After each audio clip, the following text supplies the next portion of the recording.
الحمد لله رب العالمين والصلاة والسلام على سيد الأنبياء والمرسلين وعلى آله وأصحابه أجمعين. أما بعد فأعوذ بالله من الشيطان الرجيم. بسم الله الرحمن الرحيم. ما سلككم في سقر ان اللہ وملائکتہ یصلون علی النبی یا ایہا الذین آمنوا صلوا علیہ وسلموا تسلیما. اللہم صل علی سیدنا ومولانا محمد وعلی آل سیدنا ومولانا محمد وبارک وسلم.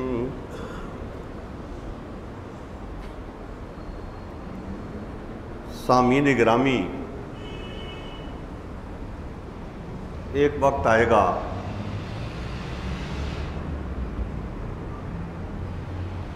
جب یہ دنیا نہیں ہوگی. اسی دنیا سے ایک نئی دنیا بنائی ہوئی ہو. اسی زمین سے پہلے ہمیں اٹھایا جائے گا، ذرات یہی ہوں گے، یہی جگہ ہوگی، اور ہماری جو ساخت ہوگی وہ ساخت ہماری تبدیل ہو جائے گی. حضرت ابن عربی رحمۃ اللہ تعالی علیہ فرماتے ہیں کہ یہ ہمارے جسم کی جو ساخت ہے یہ اس دنیا کے حساب سے ہے کہ انسان تین چیزیں ہیں اس میں.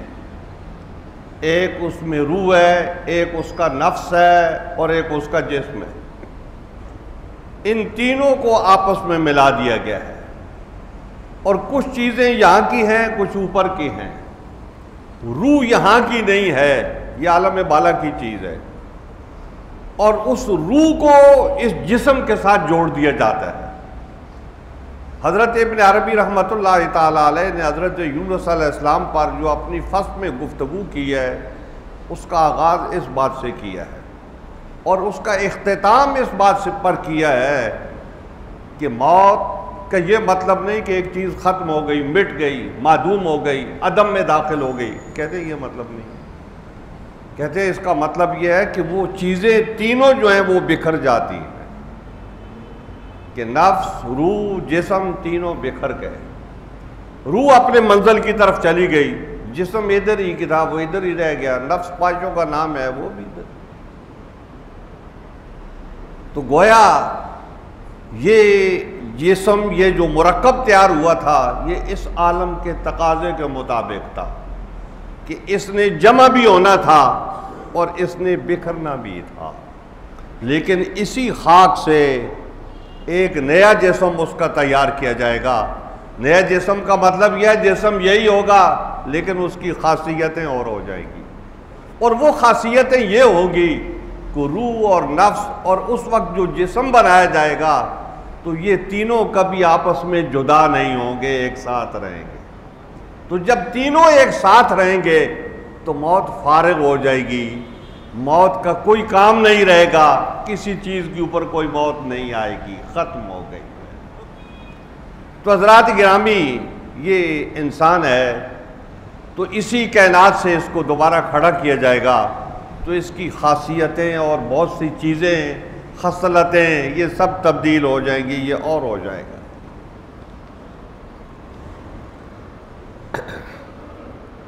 تو جب انسان اس عالم میں کھڑا ہوگا جس کو اللہ تعالیٰ نے قرآن حکیم میں مختلف نام دیے ہیں، تو وہ کھڑا ہوگا، اس کا فیصلہ ہوگا، تو جدھر جس نے جانا ہے وہ چلا جائے، اپنی اپنی منزل میں پہنچ جائے گا. جنت والے جنت میں چلے جائیں گے، جہنم والے جہنم میں چلے جائیں گے.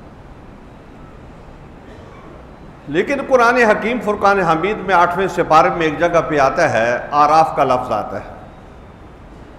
تو وہ آراف کا مطلب یہ ہے کہ وہ جنت والے جہنم والوں کو بھی دیکھ رہے ہوں گے کہ کیا ہو رہا ہے ادھر، اور وہ ان کو دیکھ رہے ہوں گے کہ ان کے ساتھ کیا ہو رہا ہے. جو ہے یہ قرآن حکیم میں ایک منظر پیش کیا گیا ہے، اس عالم کا ایک منظر ہے وہ. شیخ سعدی نے بھی گلستہ میں آراف کا ذکر کیا ہے کہ وہ آراف جو ہے وہ جہنمی جو ہیں ان کے لیے وہ ایک جنت کا درجہ رکھتی ہے، اور جو جنت والے ہیں ان کے لیے وہ مصیبت کا درجہ رکھتی ہے جو ہے نا، مطلب ان کو وہ خوش نہیں آتی۔ تو بارکیف ایک رابطے کا ذریعہ ہے، جنت والے جنت میں چلے گئے، جہنم والے جہنم میں چلے گئے۔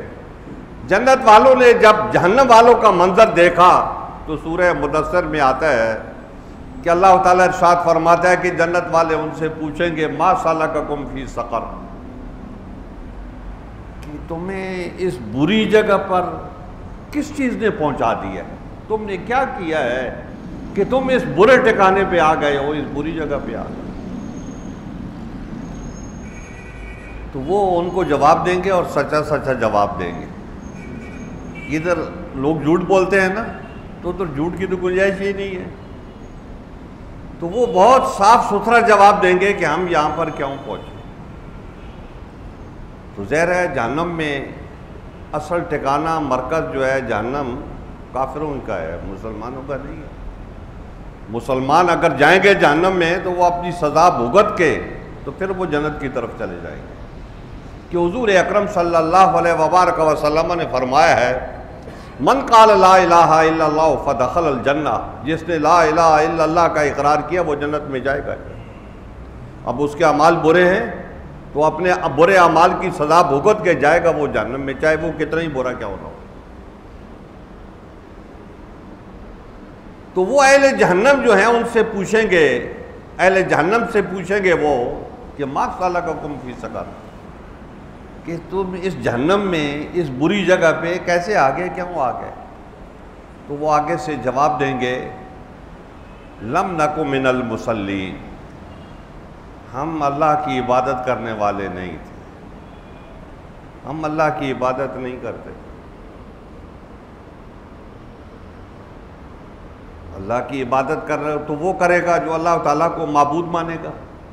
تو یہ مشرکین تو بت پرست ہوتے ہیں، یہ تو بتوں کی پرستش کرتے ہیں، بتوں کی عبادت کرتے ہیں، اللہ کی عبادت سے ان کا کیا تعلق ہے؟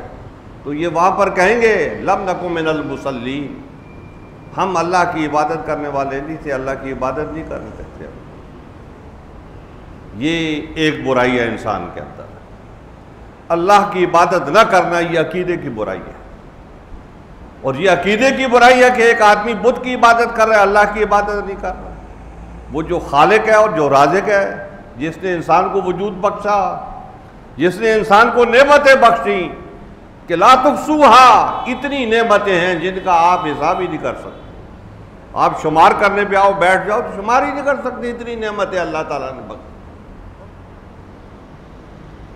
اور پھر رزق بھی وہی دیتے ہیں۔ قرآن حکیم فرقان حمید کا یہ اٹل فیصلہ ہے کہ رزق اللہ دیتا ہے، ذرائع اس کے کوئی بھی ہو سکتے ہیں، وہ کسی کے ذریعے سے آپ کو مل سکتا ہے، لیکن دینے والا اللہ تعالیٰ ہے، وہ ذریعہ اللہ تعالیٰ بناتا ہے۔ تو اللہ تعالیٰ ارشاد فرماتا ہے کہ وہ جہنمی ان سے کہیں گے وَلَمْ نَكُ مِنَ الْمُصَلِّينَ، کہ ہم اللہ کی عبادت نہیں کرتے تھے۔ تو اس کا مطلب یہ ہوا کہ اللہ کی عبادت نہ کرنا یہ عقیدے کا جرم ہے، اور یہ جرم اس لیے ہے کہ وہ اللہ کو معبود نہیں مانتا، اللہ کو واحد نہیں مانتا، اس نے بہت سارے خدا بنا رکھے ہیں، اور مسلمانوں کا کوئی خدا نہیں ہے سوائے خدا کے، وہی خدا ہے، وہی واحد ہے۔ مسلمان سارے روئے زمین پر جتنے ہیں سارے اسی کو خدا مانتے ہیں، اسی کو معبود مانتے ہیں، اور اسی کی عبادت کرتے ہیں، اسی کے سامنے جھکتے ہیں۔ حضرات گرامی، تو جب انہوں نے یہ بات کی کہ لم نکو من المصلین، ہم اللہ کی عبادت نہیں کرتے تھے، اور پھر اور کیا کرتے تھے وہ وہاں پر، اور کیا نہیں کرتے تھے؟ تو انہوں نے کہا کہ اور نہ ہی ہم مسکینوں کو کھانا کھلاتے تھے، وَلَمْ نَكُنْ نُطْعِمُ الْمِسْكِينَ، اور مسکین غریب فقیر لوگ جو ہیں ہم ان کی کوئی مدد نہیں کرتے تھے، یہ بھوکے ہوتے تھے، ہم ان کو کھانا نہیں کھلاتے تھے۔ ایک اللہ کی عبادت نہیں کرتے تھے، اور دوسرا غریبوں کو ہم انسان نہیں سمجھتے تھے۔ انسان تو وہ ہوتا ہے کہ جو جانور کے ساتھ بھی نیکی کرتا ہے، حضور اکرم صلی اللہ علیہ وبارک وسلم نے درختوں کے بارے میں بھی فرمایا ہے کہ بلا وجہ ان درختوں کو مت کاٹو. درخت جو ہیں ان کی کٹائی مت کرو بلا وجہ، کسی کی ضرورت ہے تو ٹھیک ہے، اور بغیر ضرورت کے درخت مت کاٹو، کہ اس کے جو فوائد ہیں، جو انسانوں کے درختوں کے فوائد پہنچتے ہیں، تو وہ اگر آدمی کو پتہ ہو تو آدمی کبھی درخت کاٹنے کے لیے تیار نہ ہو. وہ درخت انسان کو، یہ جو درخت لگے ہوئے ہوتے ہیں، یہ انسان کو کیا چیزیں دیتے ہیں اور انسان کی کیا کیا خرابیاں وہ اپنے کھاتے میں ڈالتے ہیں، اور کس طریقے سے وہ انسان کو صاف اور شفاف ماحول فراہم کرتے ہیں. تو یہ تو درخت کی بات ہے، انسان تو بہت بڑی بات ہے. وہ انسان جو ہے بہت بلند چیز ہے، اللہ کی مخلوق میں سب سے بلند رتبہ یہ ہے. وَلَقَدْ كَرَّمْنَا بَنِي آدَمَ.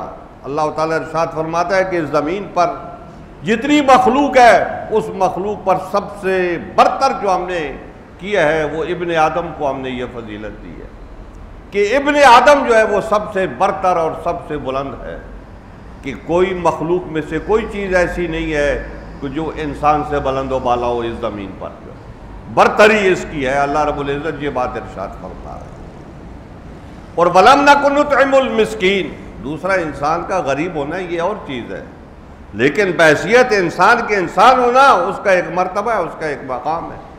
تو اللہ تعالیٰ ارشاد فرماتا ہے کہ وہ دوسری بات یہ کہیں گے وَلَمْ نَكُ نُطْعِمُ الْمِسْكِينَ، کہ ہم مسکین کی مدد نہیں کرتے تھے، اس کو غذا فراہم نہیں کرتے تھے. حضرات گرامی، جب یہ بات ہے تو اس کا مطلب یہ ہے کہ عبادت اللہ کی نہ کرنا بھی جرم ہے، اور مسکین کو کھانا نہ کھلانا، اس کی مدد نہ کرنا بھی جرم ہے. ایک وہ آدمی ہے کہ جو اپاہج پڑا ہوا ہے، اللہ کی عبادت کر ہی نہیں سکتا، ظاہر وہ معذور ہے، لیکن وہ دل میں تو اس بات کا خیال رکھتا ہے کہ میرا معبود ہے وہی، کسی اور کی وہ عبادت نہیں کرتا، عبادت وہ کر ہی نہیں سکتا. لیکن یہ ہے کہ اس کے دل میں اس کا عقیدہ، اس کا موقف یہی ہے کہ عبادت کے لائق صرف اللہ رب العزت ہے اور کوئی نہیں ہے. اور دوسرا وہ غریب اور فقیر اور مسکین آدمی ہے جو کسی کی مدد کر ہی نہیں سکتا، اس کے پاس ہے ہی کچھ نہیں ہے، کسی کی مدد نہیں کر سکتا، تو اس کو تو معاف ہے. لیکن جو مدد کر سکتے ہیں تو وہ دولت جو اپنی تجوریوں میں جمع کے رکھے ہوئے ہیں، اور اس خیال سے رکھے ہوئے ہیں کہ وہ ہماری آئندہ آنے والی 7 پشتیں اس دولت کو کھائیں، تو وہ ذرا غور کر لیں. ان کو یہ بات سمجھ میں آ جانی چاہیے کہ جب آدمی اس زمین پر مسکین موجود ہوں، بھوکے اور ننگے موجود ہوں، تو ان کی مدد نہ کرنے سے بھی آدمی جہنم میں پہنچ جاتا ہے. وَلَمْ نَكُ نُطْعِمُ الْمِسْكِينَ، کہ ہم مسکینوں کو کھانا نہیں کھلاتے. یہ 2 کام تو وہ نہیں کرتے تھے، تو کرتے کیا تھے؟ وَكُنَّا نَخُوضُ مَعَ الْخَائِضِينَ، کہ جب کوئی نبی آتا تھا ہدایت کا پیغام لے کر ہمارے پاس، تو ہم اس کا تمسخر اڑاتے تھے، ہرزہ سرائی کرتے تھے اس کے خلاف، اور وہ جو پیغام دیتا تھا اس پیغام کو رد کرنے کی ہم دلیلیں گڑھتے تھے اور اس کے اوپر اعتراضات کرتے تھے اس اللہ کے نبی کے اوپر. ہم وَكُنَّا نَخُوضُ مَعَ الْخَائِضِينَ، کہ ہم اس طریقے سے ہرزہ سرائی کرتے تھے اور پھر بے راہ روی کے ساتھ ہم نے اپنی زندگی گزاری. ہم یہ کام کرتے ہیں. وَكُنَّا نُكَذِّبُ بِيَوْمِ الدِّينِ، تو کہتے ہیں ہم کہتے تھے یہ جو کہتے ہیں دوبارہ پیدا ہوں گے، قیامت آئے گی، حساب کتاب ہوگا، ہم ان باتوں کا تمسخر اڑاتے تھے. یہ دیکھو یہ کیسی بات کر رہے ہیں کہ انسان مر جائے گا اور مٹی میں مل جائے گا، تو پھر اس کے بعد اس کو اس مٹی سے پیدا کیا جائے گا اور اس طریقے سے اس کا حساب کتاب ہوگا. تو ہم اس بات کا تمسخر اڑاتے تھے. یہ کیسے ہو سکتا ہے؟ یہ ہو ہی نہیں سکتا. قرآن حکیم فرقان حمید ان چیزوں کو بڑا واضح کے طور پہ بیان کرتا ہے، کھول کھول کے بیان کرتا ہے کہ انسان مٹی سے بنایا گیا ہے، مٹی میں دوبارہ جائے گا اور پھر اسی مٹی سے اس کو دوبارہ اٹھایا جائے گا. منہا خلقناکم وفیہا نعیدکم ومنہا نخرجکم تارۃ اخری. قبر میں جب میت کو دفن کرتے ہیں تو مٹی ڈالتے ہیں، تو اس وقت جو سمجھدار لوگ آیت کریمہ پڑھ رہے ہوتے ہیں وہ یہ آیت کریمہ ہوتی ہے، منہا خلقناکم، ہم اسی مٹی سے اٹھے ہیں، اور اسی مٹی میں جا رہے ہیں. یہ ہمارے سامنے ہم دیکھ رہے ہیں انسان مٹی میں جا رہا ہے, اور پھر ایک دن آئے گا کہ اسی مٹی سے انسان دوبارہ اٹھے گا. یہ آیت کریمہ جو ہے یہ پڑھ, اور قرآن حکیم فرقان حمید بڑا پڑھا ہے آخرت کے عقیدے کے بارے میں کہ اس کو قبول کرو. لوگ اس زمانے میں بھی اس کے خلاف عقلی دلیلیں پیش کرتے تھے. قرآن حکیم فرقان حمید ان کی عقلی دلیلیں رد کرتا ہے, رد کر کے یہ بات کہتا ہے کہ ہم انسان کو دوبارہ پیدا کریں گے. اور حضرات انبیاء کرام جو ہے لوگوں کا یہ عقیدہ جو تھا کہ دوبارہ پیدا نہیں ہوں گے, تو اس پر ضربے لگاتے تھے اور بار بار ان کے سامنے یہ بات کرتے تھے تاکہ ان کو سمجھ میں آئے. اور وَكُنَّا نُكَذِّبُ بِيَوْمِ الدِّينِ, کہتے ہیں یہ وہ دن آ گیا اور اس دن کی ہم مخالفت کرتے تھے کہ ایسا کچھ نہیں ہوگا. کہتے ہیں ہم یہ کام کرتے رہے حَتَّى أَتَانَا الْيَقِينُ. ایک دن موت آ گئی ہمارے ساتھ. تو جب موت آ گئی تو سسٹم بدل گیا. وہ آدمی جو بادشاہ ہے جس کے ایک اشارے پہ پورا ملک ہل جاتا ہے, وہ ادھر قبر میں پڑا ہوا ہے, اس کا کوئی پرسان حال نہیں ہے. وہ زندوں کی مرضی ہے, اس کے ساتھ جو کریں, جو سلوک کریں, زندے جو چاہیں اس کے ساتھ سلوک کریں جو ہے.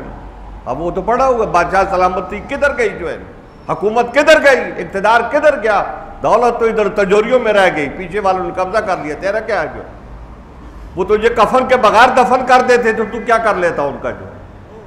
تو ایک کفن کا ٹکڑا تجھے لے کے جانا ہے اور ساری زندگی تو اس دولت کے پیچھے پڑا ہوا ہے.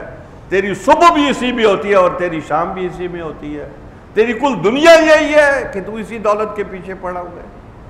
اللہ تعالیٰ بار بار جھنجھوڑتا ہے اور وہ اس بات کا اعتراف کر رہے ہیں کہ حتی اتانا الیقین, کہ موت آ گئی, اور موت آ گئی اور صورتحال بدل گئی.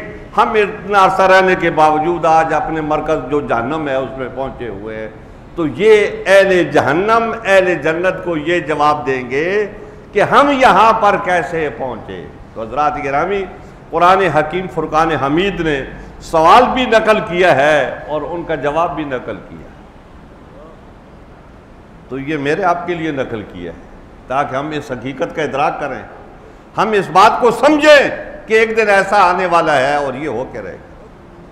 قرآن حکیم فرقان حمید کی جو آخری صورتیں ہیں ان میں یہ جو مضمون ہے یہ سارا صورت میں موجود ہے کہ ارأیت الذی یکذب بالدین, کیا آپ ان لوگوں کو دیکھا, آپ ان لوگوں کو جانتے ہیں یکذب بالدین, جو قیامت کے دن کی مخالفت کرتے ہیں یا دین کی مخالفت کرتے ہیں اور قیامت کا انکار کرتے ہیں. آپ نے ان کے حالات دیکھے جو ہے نا, ان لوگوں کو آپ نے دیکھا ہے, تو ان کا کام کیا ہے, فَذَلِكَ الَّذِي يَدُعُّ الْيَتِيمَ وَلَا يَحُضُّ عَلَىٰ طَعَامِ الْمِسْكِينِ. ان کے بھی اللہ تعالیٰ نے وہاں پر یہ کام بتائے کہ وہ یتیم جو بے سہارا ہوتا ہے, سب سے پہلے جو ہے یتیم کے مال پہ ہاتھ ڈالنے والے اس کے چچے ہوتے ہیں. ان کے چچوں کو خدا کا خوف نہیں ہوتا کہ وہ اس کا مال اٹھا کے اپنے بچوں کو دیتے ہیں, جو ہے اس کو ہڑپ کرتے ہیں اس کے مال کو.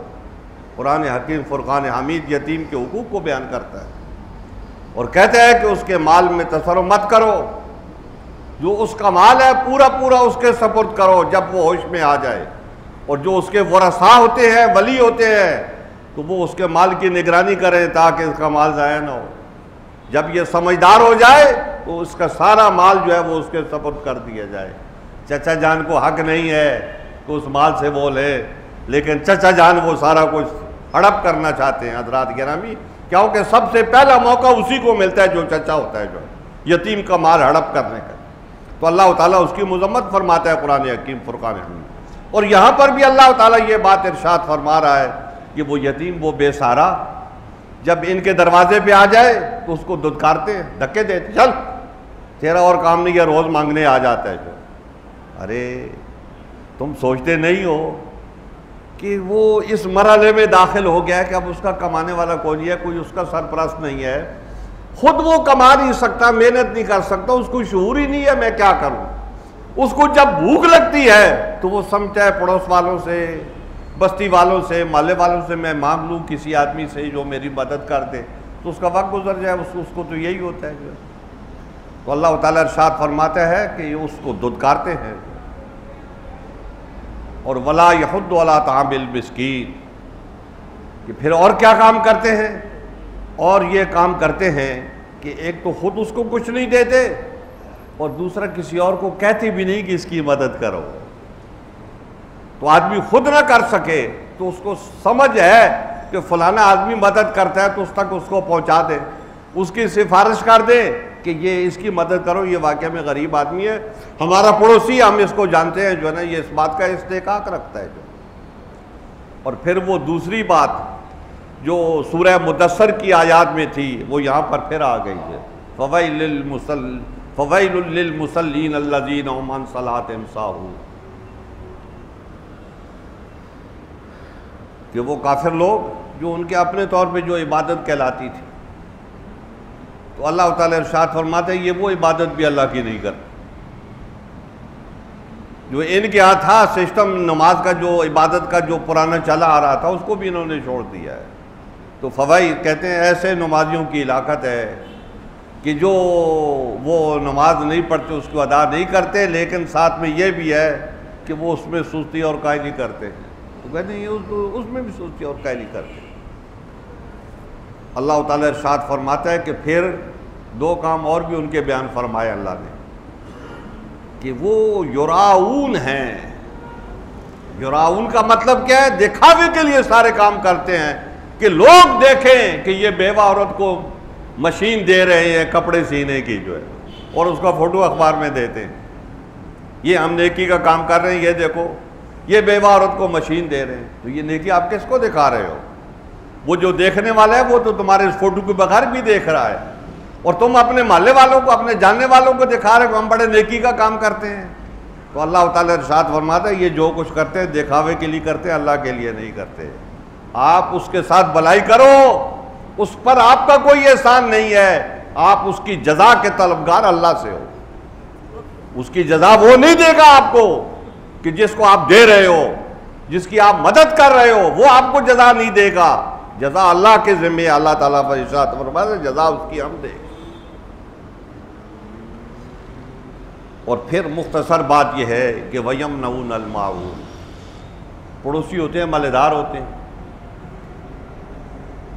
ان کو گھر میں درخت کاٹنا پڑ گیا تو ان کے پاس آری نہیں ہے، تو پڑوسیوں سے آری لے گی، تو اس آری سے انہوں نے اپنا درخت کاٹ دیا۔ مثال ہے وہ چیزیں جو عام استعمال میں ہوتی ہیں کہ لوگ ایک دوسرے سے لے کے استعمال کرتے رہتے ہیں، اللہ تعالیٰ ارشاد فرماتا ہے یہ اتنے بخیل ہیں کہ وہ چیز بھی کسی کو نہیں دیتے۔ وَيَمْنَعُونَ الْمَاعُونَ، ماعون کہتے ہیں چھوٹی سی ہلکی حقیر سی چیز جو ہے، تو وہ بھی جو عام استعمال کی حقیر چیزیں ہیں جو عام لوگ استعمال کرتے ہیں، ایک دوسرے کو دیتے رہتے ہیں، کہتے ہیں یہ وہ والے ہیں کہ یہ وہ بھی کسی کو نہیں دیتے۔ حضرات گرامی، قرآن حکیم فرقان حمید دو باتوں کی خاص طور پہ ان آیات میں تنبیہ کر رہا ہے۔ ایک یہ ہے کہ اللہ ہی کی عبادت نہ کرنے سے آدمی جہنم میں پہنچ جاتا ہے، اور دوسرا اللہ کی محتاج مخلوق کی مدد نہ کرنے سے بھی آدمی جہنم میں پہنچ جاتا ہے۔ یہ ان دونوں آیات میں یہ نقطے موجود ہیں، اور مجھے آپ کو چاہیے کہ ہم ان نقطوں کا خیال رکھیں اور اس کے امر کے سامنے جھکے رہیں، اور جتنی اپنے سے نیکی ہو سکتی ہے اس سے دریغ نہ کریں۔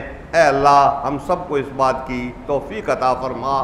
اور آخر میں حضور اکرم صلی اللہ علیہ وبارک وسلم کی حدیث مبارکہ کہ انا خاتم النبیین لا نبی بعدی، میں آخری نبی ہوں، میرے بعد کوئی نبی نہیں۔